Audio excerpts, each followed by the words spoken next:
Welcome to Present Poetry. I'm your host, Erin Crittenden, and all poems within this podcast are either public domain or used with permission from the author or the author's estate. It's a fun time for poetry lovers of all ages, so sit back, relax, and get ready to hear some poems of the past and the present. This week's featured poet is Ardelia Marie Barton. Ardelia Marie was born July 22, 1836, in Nobleboro, Lincoln County, Maine, to Henry Page Cotton and Emeline Seiders. She was married to Benjamin Franklin Barton in 1872 and at some point moved to California. During her life, she wrote at least 5 books that we know of, most of them poetry collections, and all of them receiving favorable reviews. Ardelia Marie passed away on November 9, 1914, at the age of 78. We are reading from Autumn Leaves, a poetry collection published in 1908. Interestingly enough, the preface to this collection states that the original manuscript perished in the Great Fire of April 1906, but that she began writing it anew on June 12, 1908, and published it in September of that same year. According to Ardelia, "It has given me new courage, and, by searching, perhaps you may find one leaf among my autumn leaves that you will feel was painted expressly for you, and is worthy to be pressed upon the tablet of your heart."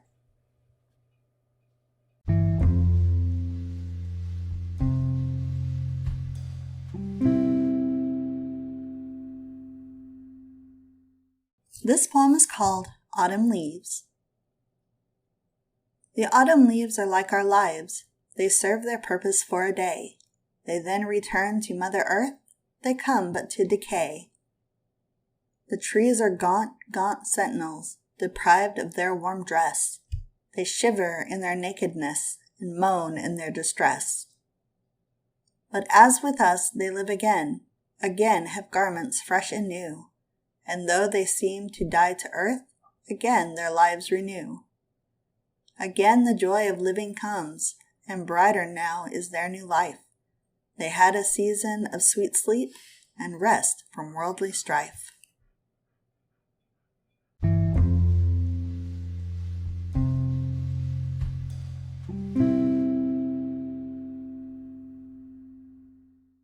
This poem is called The World is Asleep. Step softly, for the world's asleep, and when it wakes to weep over all the sins and dire mistakes that it will see when it awakes, over griefs and sorrows of the race which all mankind must sometimes face. O world, sleep on, 'tis better so than to awake and see the woe and burdens that mankind must bear, the aching hearts, aye, filled with care. In sleep you dream and dream of peace, from turmoil dire you have surcease. Sleep on, dream on, from care be free, through time and through eternity. There is no rest, 'tis toil alway, 'tis warfare, death, and then decay.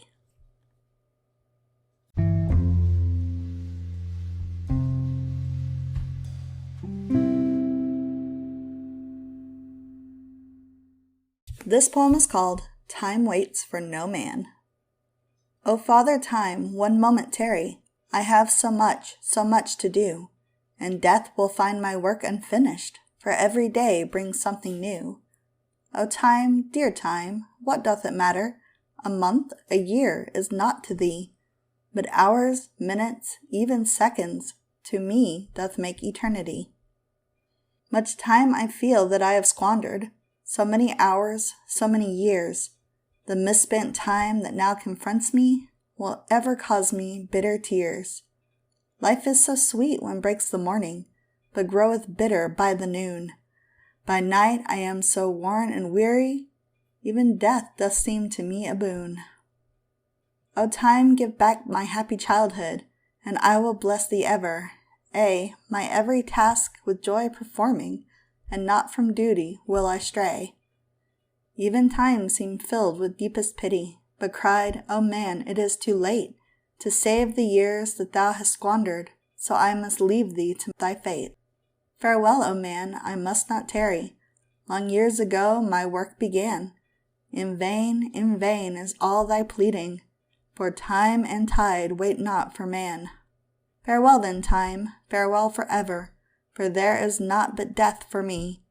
A slave I have been to thee ever, but now in dying I am free.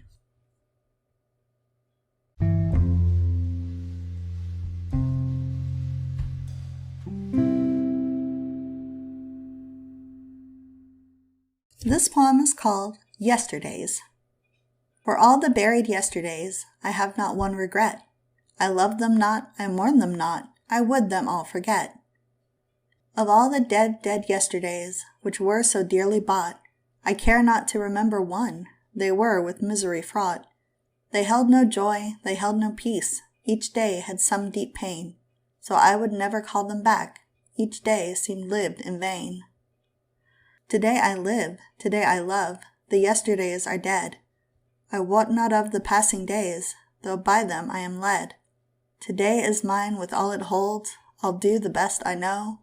The future is a closed-up book, and may be filled with woe.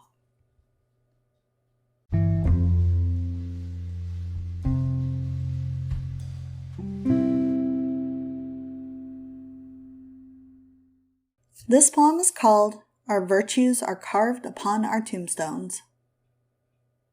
An attic bare and dreary, with fingers blue with cold, a man sat writing, for pittance small of gold. His limbs were cramped and trembling, the light was low and dim, for hours he had been writing, and hunger sat by him. Sat even at his elbow, with taunting words of fame, with promises alluring, that he would make a name.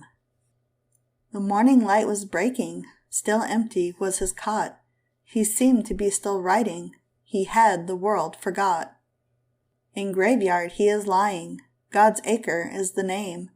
Cold criticism killed him, he fought too hard for fame. Not colder is the graveyard than was his attic bare. When death had claimed his victim, they found his writings rare.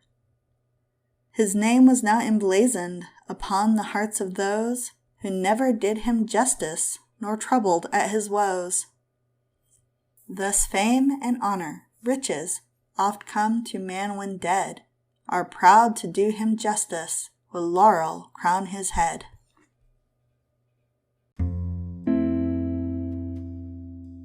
Thank you for listening to this episode of Present Poetry.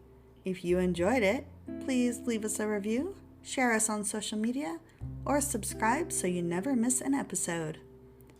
If you would like to learn more about the featured poet, or you would like your work featured on the podcast, please check out the links in the show notes.